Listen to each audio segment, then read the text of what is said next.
नमस्कार दोस्तों, किताब सुनो में आपका हार्दिक स्वागत है। दोस्तों, आज हम लोग भारतीय न्याय संहिता 2023 का सेक्शन 8 पढ़ेंगे, जिसमें जुर्माने की रकम जुर्माना आदि देने में व्यतिक्रम होने पर दायित्व, व्यतिक्रम यानी देरी, amount of fine, liability in default of payment of fine ETC। दोस्तों, हमारे IPC के सेक्शन 63 से 70 तक था। अब ये भारतीय न्याय संहिता 2023 के सेक्शन 8 में हो गया है। इसमें 7 क्लॉज दिए गए हैं। क्लॉज फर्स्ट हमारी IPC का सेक्शन जो 63 था, वो अब BNS 2023 के सेक्शन 8 क्लॉज 1 में हो गया है, जिसमें दिया गया है जहां वह राशि अभिव्यक्त नहीं की गई है कि कितना जुर्माना हो सकेगा, वहां जुर्माने की रकम का जिसके लिए अपराधी दायी है वह असीमित है किंतु अत्यधिक नहीं होगी। यानी कि अगर कहीं भी अभिव्यक्त नहीं किया गया है कि अपराधी के ऊपर कितना जुर्माना लगाया जाएगा, तो वह असीमित हो सकता है, परंतु अत्यधिक नहीं हो सकता। यानी कि जैसे किसी की मंथली सैलरी 10,000 है, तो वह असीमित हो सकेगा, लेकिन वो 10,000 से अधिक उस पर जुर्माना नहीं लगाया जा सकेगा। क्लॉज 2 है, किसी अपराध के प्रत्येक मामले में, यह IPC की धारा 64 है, जैसे इसमें भी दिया गया है, का जो कारावास के साथ जुर्माने से भी दंडनीय है, जिसमें अपराधी कारावास सहित या रहित जुर्माने से दंडाधीश हुआ है। यानी इसमें अपराधी के ऊपर कारावास के साथ भी जुर्माना का दंड लगाया जा सकता है और कारावास के बिना भी जुर्माने का दंड लगाया जा सकता है। खा है, जो कारावास से जुर्माने या केवल जुर्माने से दंडनीय है, जिसमें अपराधी जुर्माने से दंडाधीश हुआ है। जैसे वह न्यायालय जो ऐसे अपराधी को दंडित करेगा सक्षम होगा कि दंडादेश द्वारा या निर्देश दे कि जुर्माना देने में व्यतिक्रम होने की दशा में, व्यतिक्रम यानी कि देरी होने की दशा में अपराधी किसी अमुक अवधि के लिए कारावास भोगेगा, जो कारावास उस अन्य कारावास के अतिरिक्त होगा जिसके लिए वह दंडाधीश हुआ है, या जिसके लिए वह किसी दंडादेश के लघुकरण के अधीन दायी हो सकेगा। जैसे न्यायालय जुर्माने का दंड दिया और कारावास का भी दंड है, तो वह कारावास का दंड तो भोगेगा, लेकिन अगर वो जुर्माने का भी जुर्माना नहीं दिया है तो उसका अलग से कारावास का दंड भोगेगा। क्लॉज 3 जो पहले IPC की धारा 65 थी, इसमें है, यदि अपराध कारावास के साथ जुर्माने से भी दंडनीय है तो वह अवधि जिसके लिए जुर्माना देने में व्यतिक्रम होने की दशा के लिए न्यायालय अपराधी को कारावासित करने का निर्देश दे, कारावास की उस अवधि की 1/4 से अधिक नहीं होगी जो अपराध के लिए अधिकतम नियत है। यानी जैसे किसी को कारावास और जुर्माने दोनों का दंड मिला है और वह आदमी अपराधी जो है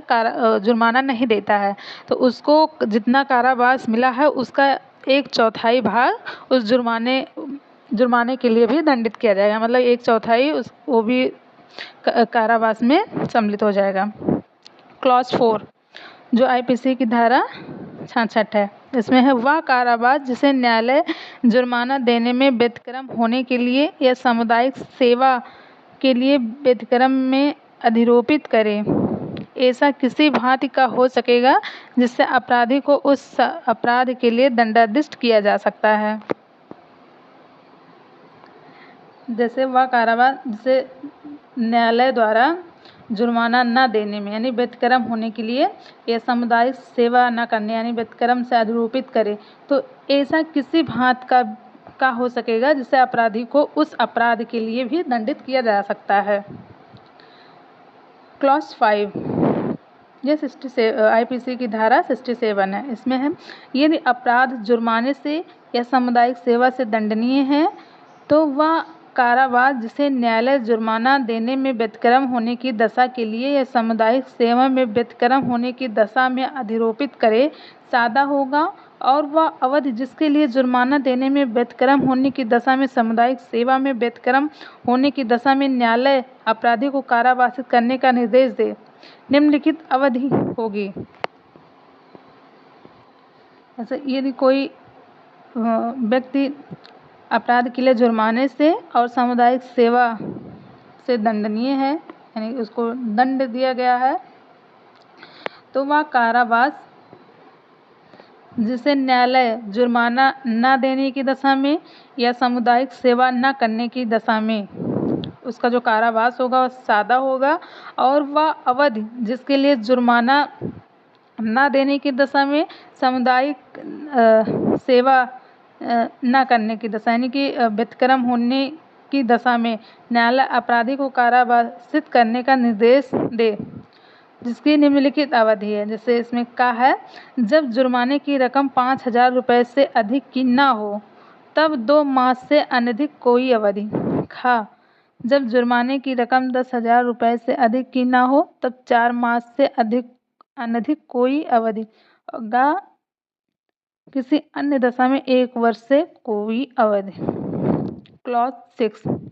जो 68 और 69 आईपीसी की धारा 68 और 69